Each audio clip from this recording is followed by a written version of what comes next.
Good morning, Mr. Chair, committee members, and everyone who's joining us this morning. Welcome to Heritage Kingston. Mr. Chair, before we get started, I just want to check in now. I see that Ms. O'Reilly has joined us. However, her microphone is not working and how she's logged in to Zoom. And I do see that we have a phone number. I think this might be Janine who's called in. If it's all right with you, just to double check and see if this is. Yep, sure. All right. Ms. O'Reilly, if you are present, if you can please try to unmute yourself. It should be *6.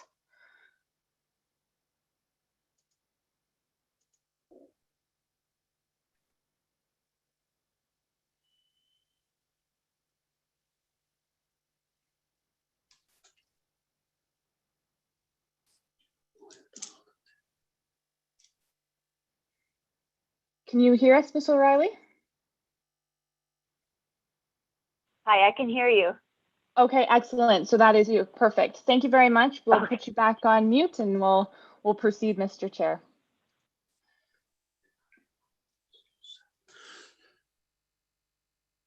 All right.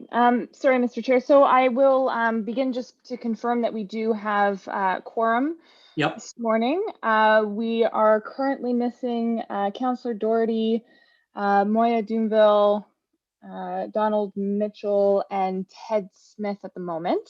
Yep. Hopefully they will join us shortly. I have not received any regrets.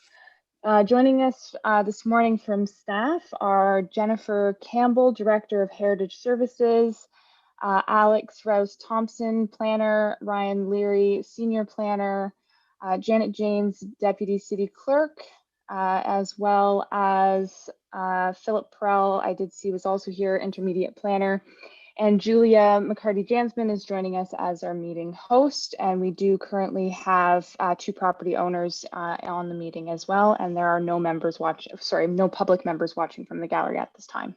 So I'll turn it over to you, Mr. Chair, to get started.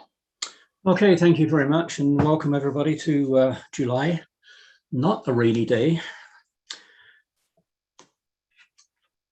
The agenda you have in front of you. I've been asked to add to other business a report on the Karnowski Bakery, and we'll get to that later on. Otherwise, are there other comments on the agenda? Don Taylor?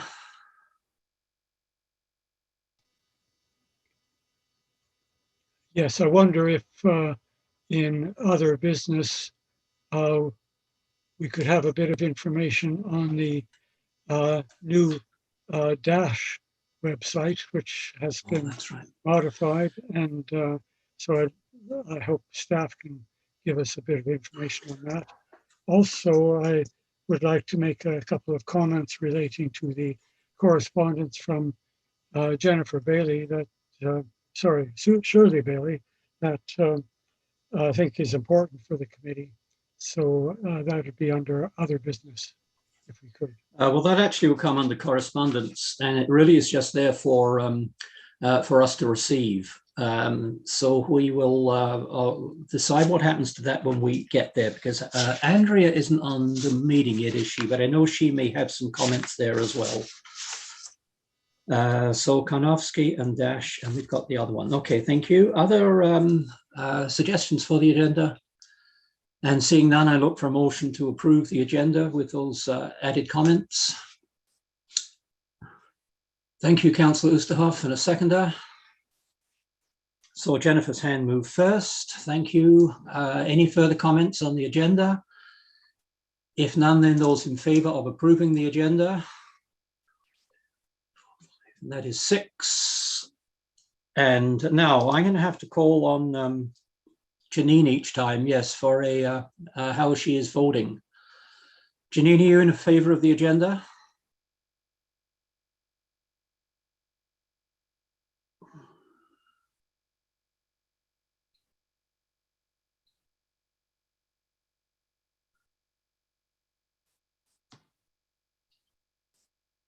Well, I'll call that then 6 in favour and 1 not voting, Madam Clerk, if that's okay.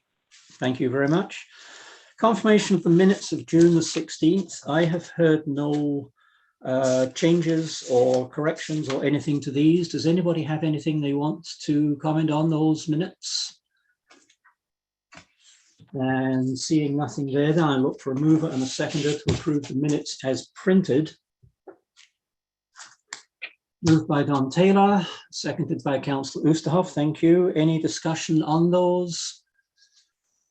And seeing none, those in favour of the minutes as printed? 6 and 1 not voting. Disclosure of pecuniary interest. The usual reminder, firstly, is that anybody who needs to make a disclosure at this point. And secondly, then, if things do come up that you suddenly realise you need to, please do so. Presentations, delegations and briefings, I believe, are 0. Cultural heritage, policy development, heritage assets. Jennifer, anything from you there? Okay. Noting that the Farmhouse Museum is about to reopen. Start business then. 3737 Princess. Or are you thinking? Good morning, everybody. That's me. Alex, welcome. Hi. Thank you, Mr. Chair. So I'll just wait for my presentation to come up on the screen. So this is an application for 3737 Princess Street, which is just in the west of Kingston, just west of Westbrook. It's an application for both demolition under Section 34 of the Ontario Heritage Act, as well as an application for alteration under Section 33. If we go to the next slide, I will help to locate us. So, this is a rural, somewhat of a rural context. We are out, just as I mentioned, past Westbrook, slightly east of Clark Road, if that helps to just situate you. And if we go to the next slide, so the property contains the one-room schoolhouse, which is referred to as the Red Rock School. It was constructed circa 1850. It also contains a wood frame garage shed of sorts that you can see there to the left or east of the schoolhouse, set back from the front facade. And if we go to the next slide, so the one-room schoolhouse was constructed in circa 1850. It was designated in 2017 through bylaw number 2017-145. It's described as being a good example of a one-room rectangular limestone schoolhouse. The school was in operation for over 100 years, and so its location just west of Westbrook and its historic role as a public school certainly makes it an important landmark in the community. It's also set fairly close to Princess Street. The cultural heritage attributes include its rectangular the stone schoolhouse itself, which includes a low-pitched front gable roof, its limestone construction, stained glass transom window over the main entrance, and symmetrical 3-bay east and west elevations featuring segmentally arched window openings with stone voussoirs. So you'll notice that the existing frame garage is not listed in this section as a heritage attribute, nor is it mentioned in the description of its values under Regulation 906. So given that this is a fairly recent bylaw from 2017, we have some clarity that shed wasn't assessed as being of heritage value as part of this designation. So we move to the next slide. So I just wanted to orient you towards the garage. So you can see it just to the southeast there of the stone schoolhouse. And on the right is a more of an up close image. So it's a very simple, it's got its charm, but it's certainly in a state of active decay and deterioration. And the owner does wish to demolish it and to replace it with a new garage. So if we move to the next slide, please. So staff reviewed the proposed location, size, height, and design of the new garage in relation to the schoolhouse to assess any potential impacts on cultural heritage value and attributes that were listed above. The primary goal here is to maintain the visual prominence of the schoolhouse and its attributes. So Parks Canada's standards and guidelines provide some helpful and relevant guidelines, particularly section 4.3, which is the guidelines for buildings. Specifically 4.3.1, which deals with exterior form, provides direction for when a building's exterior is identified as a character-defining element of an historic place. So in this case, that's the exterior of the limestone schoolhouse. So the proposed garage would be sited in the same location as the existing garage, with the same setback from the front facade, which is approximately 10 meters. but with an increased side yard setback or setback from the east wall of the schoolhouse. So approximately now 1.8 meters. This additional setback will improve the visual relationship between the garage and the schoolhouse. And overall, this location follows guideline 13, which recommends selecting the location for a new addition that ensures the heritage value of the place is maintained. Now, the size of the proposed garage is larger than the existing in width, so moving from 5 meters to 6 meters, or 16.5 feet to 20 feet, whichever you prefer, metric or imperial. And in length, it is extending from 3.8 meters to 7.3 meters, or 12.5 feet to 24 feet. So the additional length or depth of the new garage is significant in proportion to existing garage and building, yet the location of the garage towards the rear of the schoolhouse means that views from Princess Street will not be negatively impacted. The proposed orientation north-south minimizes visibility of the building from the public realm, as does the proposed reduction in height from 4.2 meters to 3.6 meters. So the proposed height will maintain the physical prominence of the schoolhouse and reinforce the visual relationship of a primary building, being the schoolhouse, to the secondary building or the outbuilding of the garage. The additional width of the proposed garage is negligible in terms of the perceived size overall. Next slide, please. So the proposed design includes a low pitched gable roof and rectangular plan form, along with the use of traditional construction materials. This will reinforce its architectural character as an outbuilding. Proposed materials for the external elevations include wood, board, and batten cladding, left untreated to age naturally, as well as brown metal roofing. Wood is a traditional material, and board and batten is certainly an acceptable siding treatment for an outbuilding on a property with a rural context or character. Again, metal roofing is also a traditional choice for a rural outbuilding. The contrasting wall and roof materials of wood and metal in the outbuilding with the limestone and wood shingles on the schoolhouse will ensure a visual distinction between the new outbuilding and the historic schoolhouse. Again, this follows guideline 14, which recommends designing a new addition in a manner that draws a clear distinction between what is historic and what is new. On the facade or the north elevation, a traditional overhead garage door in painted steel is proposed, as well as a pair of vertically hung barn-style wood doors. A painted steel person door is proposed on the west elevation, which will be facing the schoolhouse. 3 windows are proposed on the south elevation and 2 windows on the east elevation. The owner applicant is proposing vertically sliding sash windows with 4/4 glazing pattern. And the idea is that they will reference the style and patterning of the windows in the schoolhouse. So staff have advised, given that we don't have the details of those windows precisely yet, staff have advised the applicant that the glazing and mounting bars should be externally applied, that the windows should have a vertical emphasis in their proportions as seen on the schoolhouse, and that if white is the preferred color, a soft white or cream would complement the heritage character of the property. The owners have not yet finalized the garage door design, person door, or window designs, and as such, we have included a condition requiring that finalized design details be submitted for final review to ensure that they complement the heritage character and attributes of the property, and of course, comply with the city's policy on window renovations in heritage buildings. So in summary, the proposed form and design of the garage is compatible with the schoolhouse in terms of its massing and materials, which aligns with the direction provided in guideline 15, which advises designing an addition that is compatible in terms of materials and massing with the exterior form of the historic building and its setting. We did receive comments from 2 members of our Heritage Kingston committee. One member provided that the new garage is an improvement over the existing one and better reflects the schoolhouse, and that the 2 different designs for the 2 garage doors is not a great concern. The other member reiterated this observation, noting that the styles of doors is unusual, but that making the barn style doors at a board and batten will help to visually integrate them with the siding and make the difference less noticeable. Additionally, one of the members commented that we'll need details of the windows and doors, and that true muntins on the windows should be applied.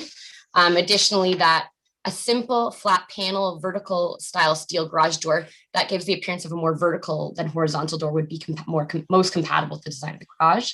Staff have advised the applicant of the need for externally applied muntin bars, as well as passed along information regarding the verticality of the garage door, which staff agree with. So conditions have been included to this effect. So I will now go to the next slide, which includes staff's recommendation that demolition on the property be approved in accordance with the details submitted, as well as that Heritage Kingston recommends that erection, including the construction of attached garage, be approved. And if you move to the next slide, there's a number of conditions largely relating to the details of the garage door, the person door, and the window designs, as well as the metal roofing. Thank you so much. Okay, thank you very much, Alex. Questions?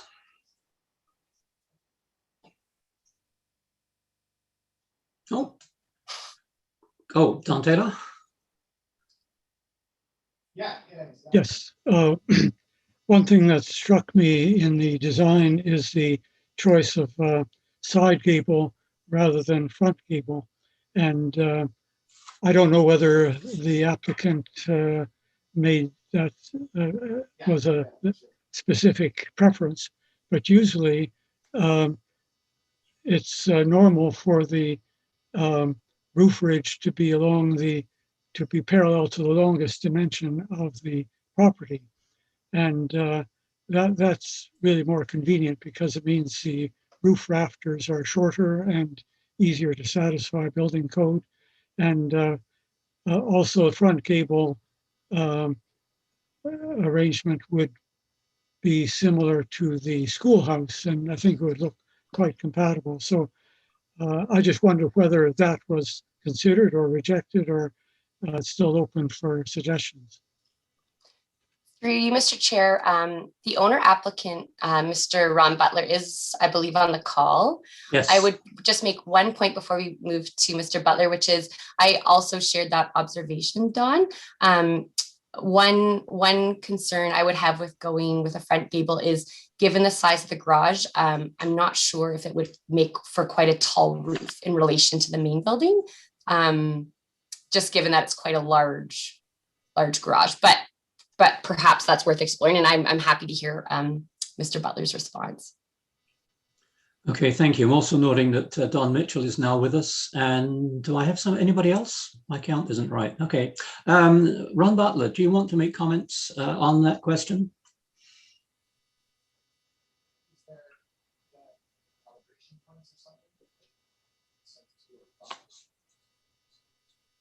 And you'll need to unmute yourself. There you are. Good. There we are. Sorry about that. That's okay. Welcome.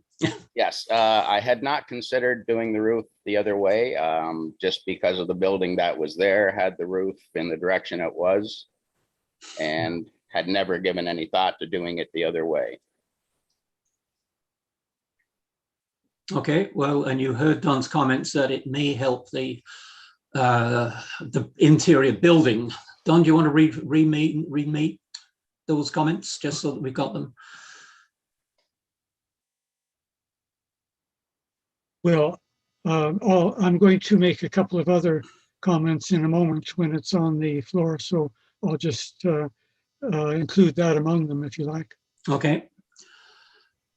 The one thing I would say is they're engineered trusses that I'm using in it. So if that was a question about the trusses being better one way or another.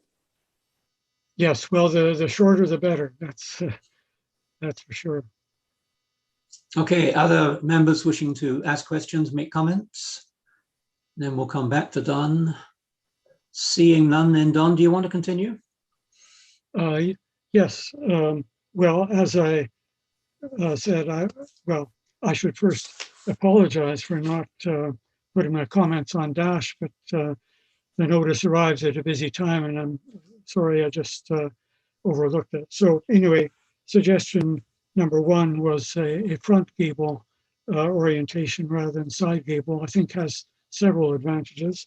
That means you don't see the roof so clearly from the street. It's better to look at the board and batten walls and so on rather than the roof. Secondly, committee is pleased that you're planning to use wood, board and batten siding, and you mentioned natural untreated wood, and okay, that's no objection to that, but nowadays a lot of people are using brown pressure treated lumber, which ages very nicely the same way. It doesn't have the horrible green look for the first few years, and it should last longer. So that's a suggestion. I should say all these suggestions are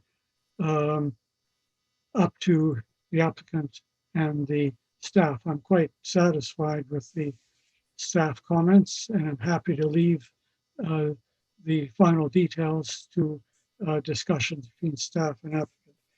So the third item was that it seems a pity to be using vinyl windows. wood windows are readily available. And in fact, given that so many heritage buildings are throwing out their wood windows, that you might be able to pick up some recycle or some older wood windows for recycling, and they should be fine. I would also say that it's really up to you whether you want 4/4, 1/1, or 2/2, but certainly the vertical orientation is important. Fourth point, the last point, is the garage door. As you has been said, it'd be good if it's rather plain in design, so it doesn't look too modern. In fact, I don't think it really needs windows because there are windows along both sides of the garage, so it could be just a plain garage door. Again, I think white would be too striking a color in the context from the street, and I would suggest something, a beige or a brown or a gray, something like that. That's not so highly visible. Thank you. That's all. Good. Thank you very much. Other members wish to comment? And seeing Mr. Butler, do you have any questions back to us? Well, yeah, I would just say in particular about the windows, certainly if I can buy windows that are better suited, if they can make small pane glass with mullions, I'd be happy to buy that. I'm 100% behind the heritage on this place. I will do anything to make it feel heritage.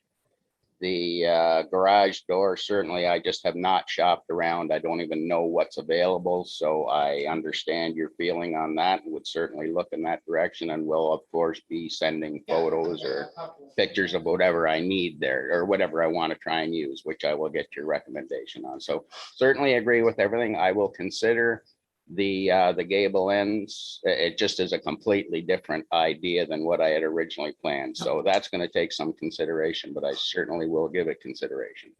Well, thank you very much. And I know staff will help you on those and guide you on the windows. Alex, you've got a hand up? Sure. I just wanted to clarify to Don, there hasn't been, I don't know if I accidentally misspoke. There was no intention to use vinyl windows on Mr. Butler's behalf on his part. So we were going to work together, though, to figure out the best proportioning for those windows if he does want to divide them up, because I'm cautious about accidentally getting a division that's too squat. And it needs to be taller than, if we're going to divide them up, they need to be taller than wide. So we'll work together to ensure if he does want to divide the windows that they have an appropriate division. And I'll help to guide him through which windows would be appropriate, certainly. Great. No, thank you very much, Alex, for that. Don Taylor, yet again.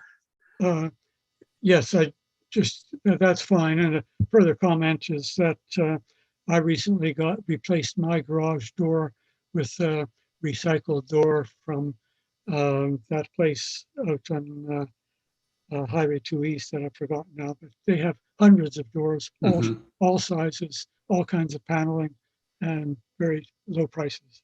Thank you. Good, thank you. Other further comments from committee members? And seeing none, then I am looking for a motion to approve the recommendation, which has two parts: one demolition, one construction, and 6 conditions. Moved by Jane McFarlane. Thank you, Jane. Seconder. Paul Banfield, I saw move first. Thank you, Paul. So moved by Jane, seconded by Paul. Do you have further comments on the motion as printed and as was seen on the screen? And seeing no response there, ask you for those in favor to raise your hands. Hi, it's Bridget. Oh, Can you yes. hear me? Yes, I can. I'm going to, I guess, for voting purposes, my Wi-Fi isn't working, so I'm phoning in. Okay. So for voting purposes, is it okay to use the raised hand signal? Or just say yes or no. Oh, okay. Yes. Thank you. Oh, and a raised hand. Now, that only counts once, though. And I think I saw everybody else raise their hand. So that is 1, 2, 3, 4, 5, 6, 7. Should be 7. And 1 not voting. And the screen keeps on moving. So I have to... every time my screen kept moving as well, and I was just trying to let you know that Miss O'Reilly had also raised her virtual hand to indicate in so that favor. gives me 8. Yep, that gives me 8 in favor and 2 absent. So that motion carries as printed. Now, Councillor Doherty, your hand is still raised. You're still trying to speak? No, you're not. You put it down. Excellent. Okay, thank you very much, Mr. Butler, for your help there as well. Item 2 then is the notice of intention to designate 13, 15 and 17 Colborne Street, 371 Days Road, 3574 to 8 Princess Street and 3728 Princess Street. And Ryan, Alex, there's Ryan, hi.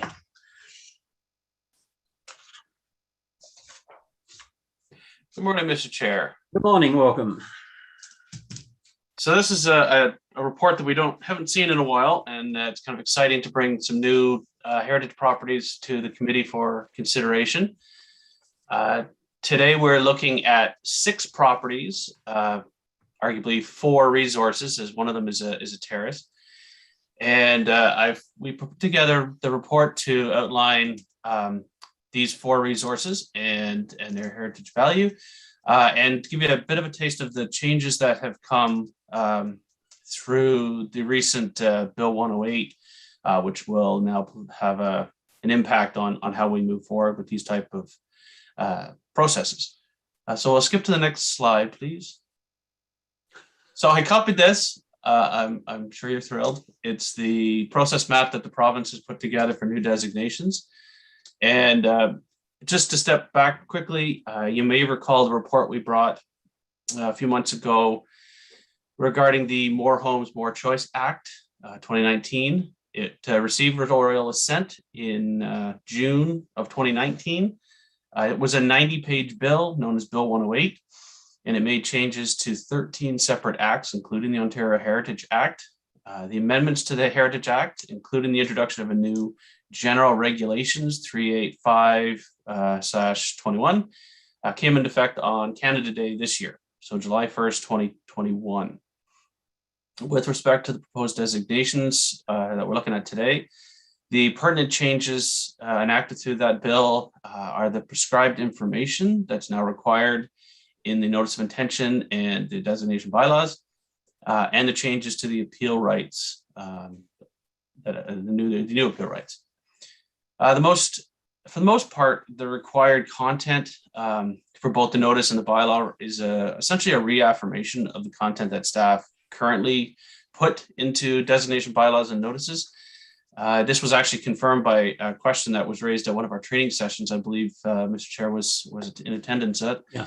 The member actually, the member of the province, the ministry actually noted that a well-written bylaw before the passing of Bill 108 will continue to be an acceptable well-written bylaw after. So we were encouraged by that.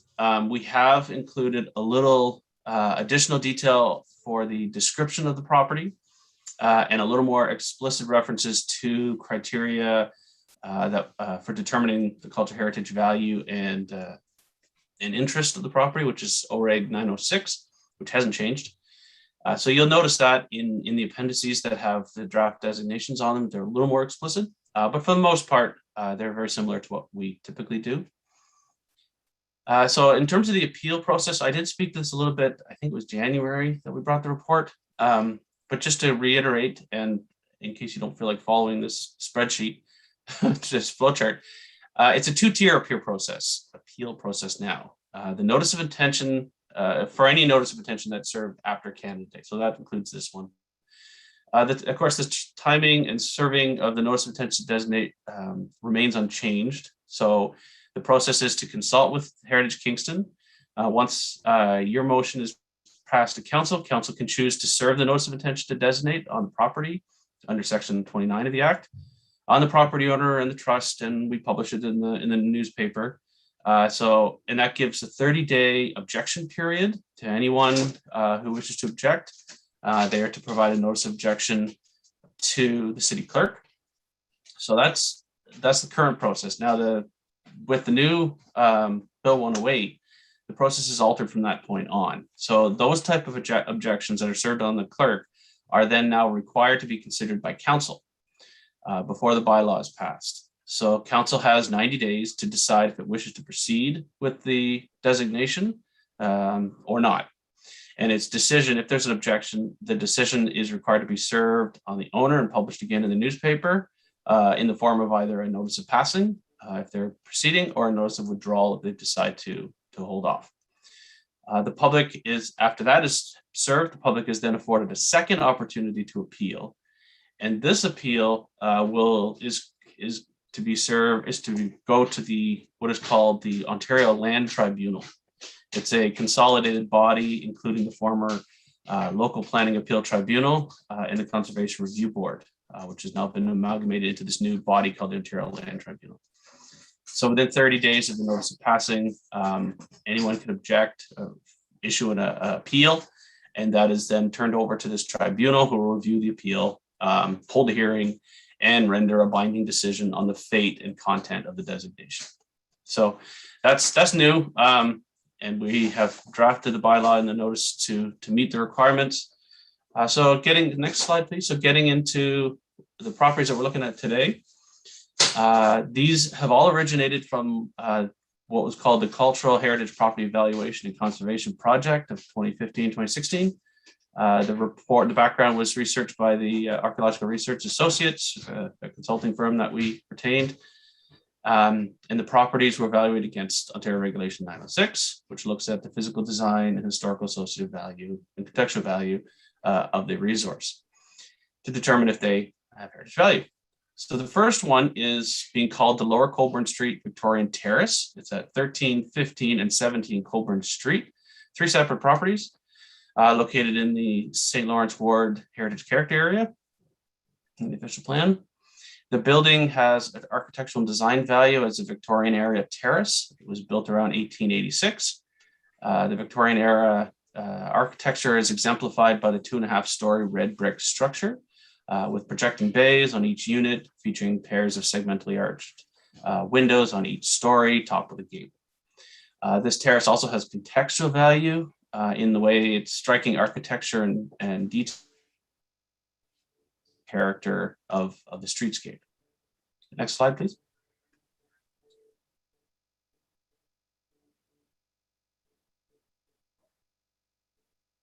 Sorry, can we get the next slide?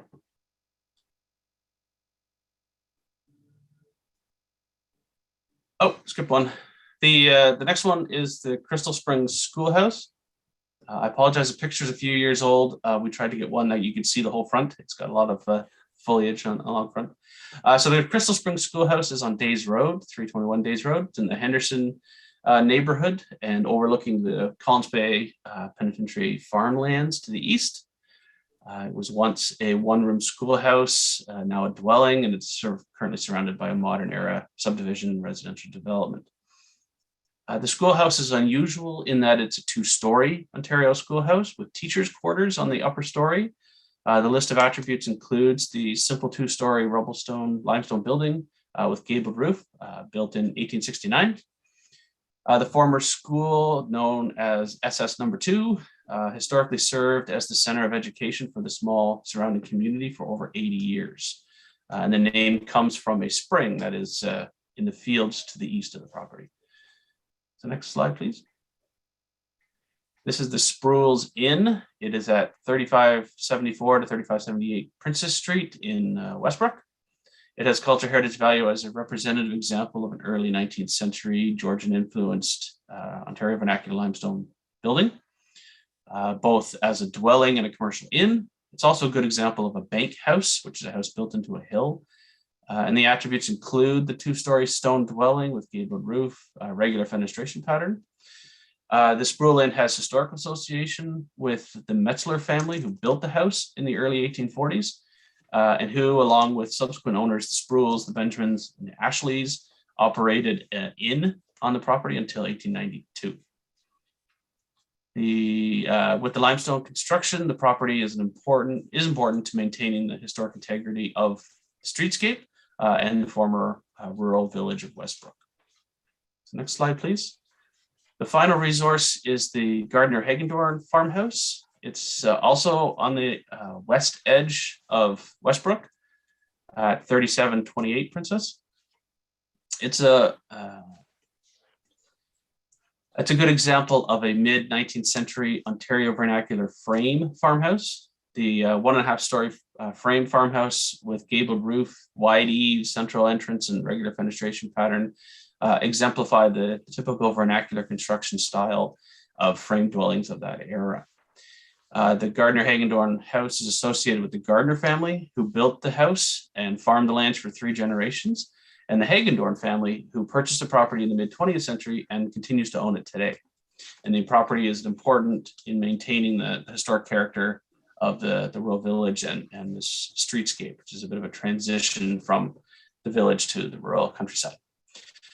Full statements of significance are included in your agenda in the draft bylaws. They're exhibits B through E. These photographs are also included in exhibit F.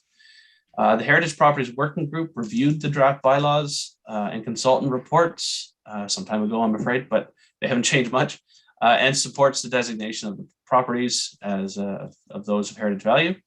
The property owners have been provided with letters, including the draft bylaws and the background reports. The property owners, while they're not required to support the designation, however, each owner of the above properties have provided feedback, which we have considered in the drafting of the attached bylaws and are supportive of the proposed designation texts. So the next slide, actually the next 3 slides are the recommendation. I apologize for their length, but to keep things simple, they are divided by property. So each property has 2 motions. They're broken up by the notice of intention to designate is the first part, which needs to be served as under section 29. And the second is the passing of the actual designation bylaw, provided that there are no objections received within the appeal period. So there are 3 slides that outline the motions that we are recommending, Mr. Chair, and I'm happy to take questions. Thanks. Thank you very much, Ryan. Questions from the committee?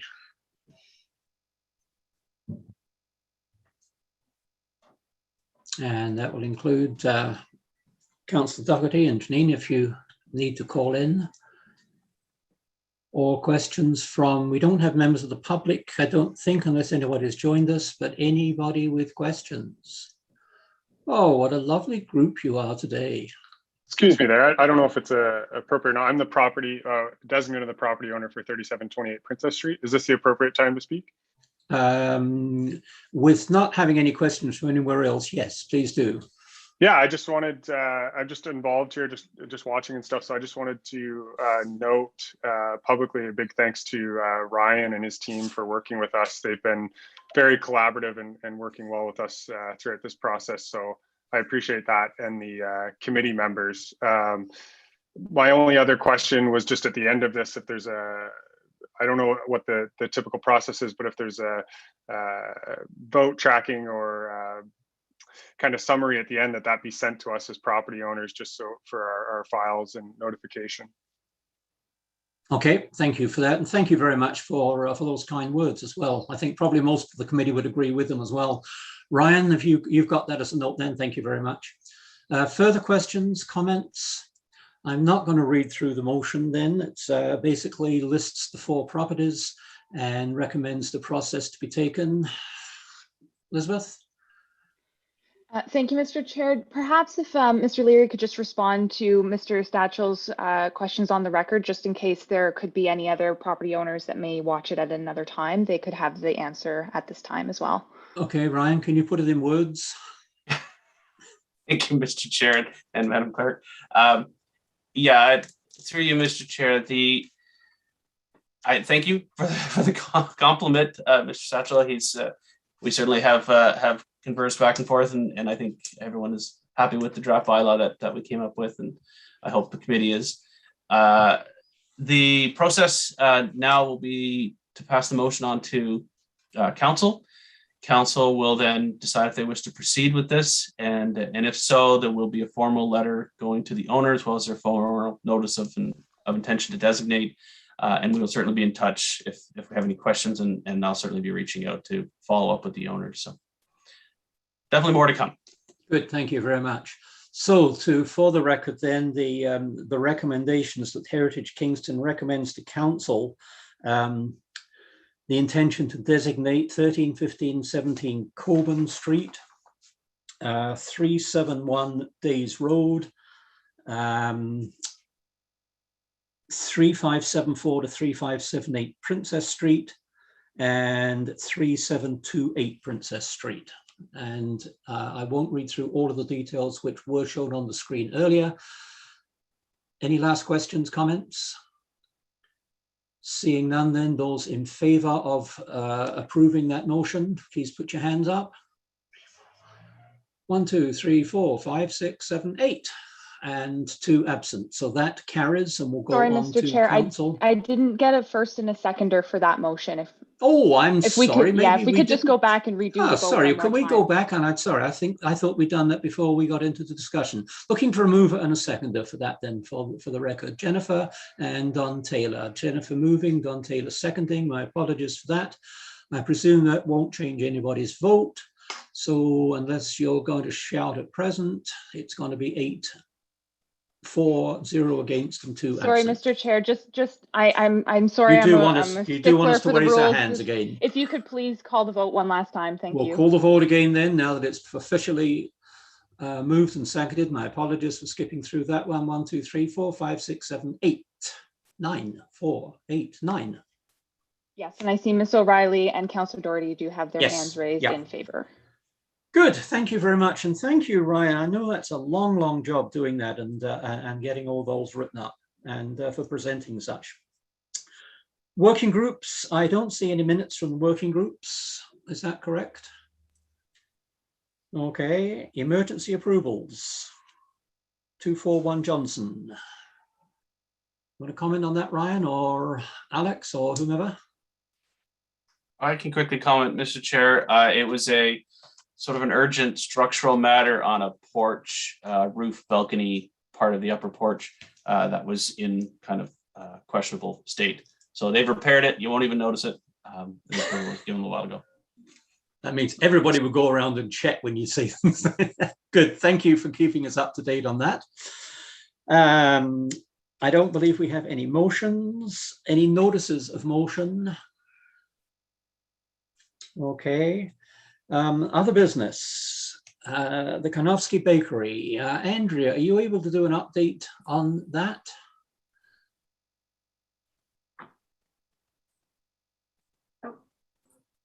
Sorry, Peter, if I may, I'd like to offer the update.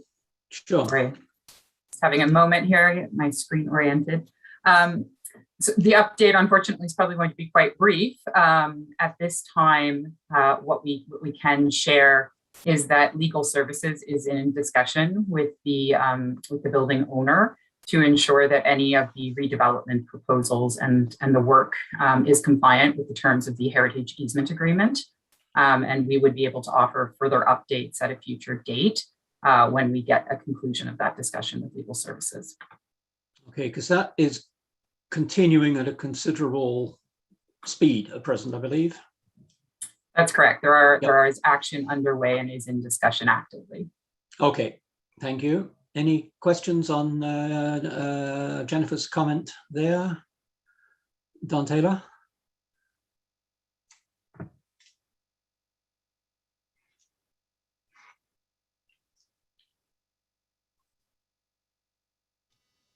Sorry. Yes, I've noticed that a lot of work has been done, and I'm sure it's being done properly, but I was just concerned that staff and the committee are kept in touch about just what is being done, whether it's exactly as it was, or, you know, in typically there may be some temptation to make a few changes. And my understanding of the easement agreement was that significant renovations would come to the committee for approval. And obviously we haven't heard anything. So that's my concern about this. Okay, thank you. Do you want to comment there, Jennifer, or just take that as a concern? No, I think, Don, your points are noted and understood well by staff. But at this point, as I've said, the matter is right now in discussion with legal services and the property owner, but understood. Good, thank you very much. We had a comment on Dash, and I must admit, I noticed it had changed, and then we didn't get any need. I didn't get any need to go into Dash. Don, was that your question as well? Yeah. Do you want to make a comment now, which may be answered somehow to members? Well, I haven't tried very hard to come to grips with the new system, but what I was used to and appreciated with the old system was that when you signed in as a Heritage Kingston member, it automatically gave you a list of all the Heritage alteration applications for going back for a considerable period of time. And I didn't see that was coming up on the screen this time. And I think it's important that it does, so that the committee has the context of previous applications and so on ready to hand, and it would be so much more convenient to have that kind of connection.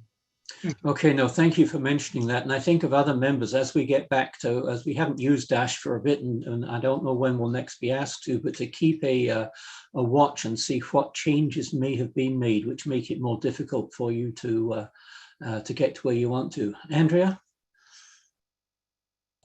Thank you, through you, Mr. Chair. I did just want to mention, so the Dash system does have a new interface, a new user interface, which changes the way it looks. But my understanding is that all of the processes and functions are supposed to be the same. So I will certainly look into that and see what's going on there. Maybe there's been a glitch or something.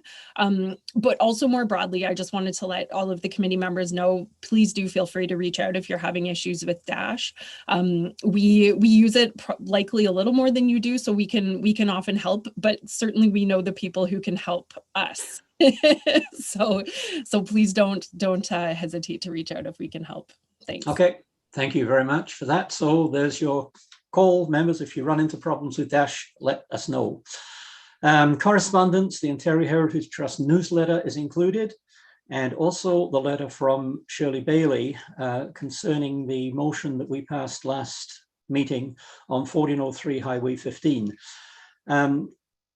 This really is here for your interest and for you to read. I would hope that that letter is taken on to the Heritage Kingston Review Committee by one of the members. And it's led to an offline talk about the possibility, and Ryan, I haven't got to you on this, of some sort of session updating Heritage Kingston members and councillors of the changes that have come about on the 1st of July with the revisions to the Ontario Heritage Act, including some of the basic things, like we ran into a problem that it is a property that is designated, not just a building on the property, and these sorts of reminders. So can I give that as a question to you to think about sometime? And as I say, I believe that the Heritage Foundation, Fortnite Heritage Foundation, will happily support such a meeting when we can talk through some of these things that have come up. And I'll just leave that of you or Andrea or whomever wants, Jennifer, whoever wants to pick up on that one. Any further comments on that? Normally the correspondence is there just for you to read and think about. And okay, now the next meeting is an interesting one. We have it scheduled for August the 18th, 1 month's time. We at present have no applications. And since it is past the date for applications, unless something very mysterious happens, there may be nothing on that meeting date. However, we cannot cancel the meeting until such time as, and Elizabeth, remind me, it's when the agenda should be published.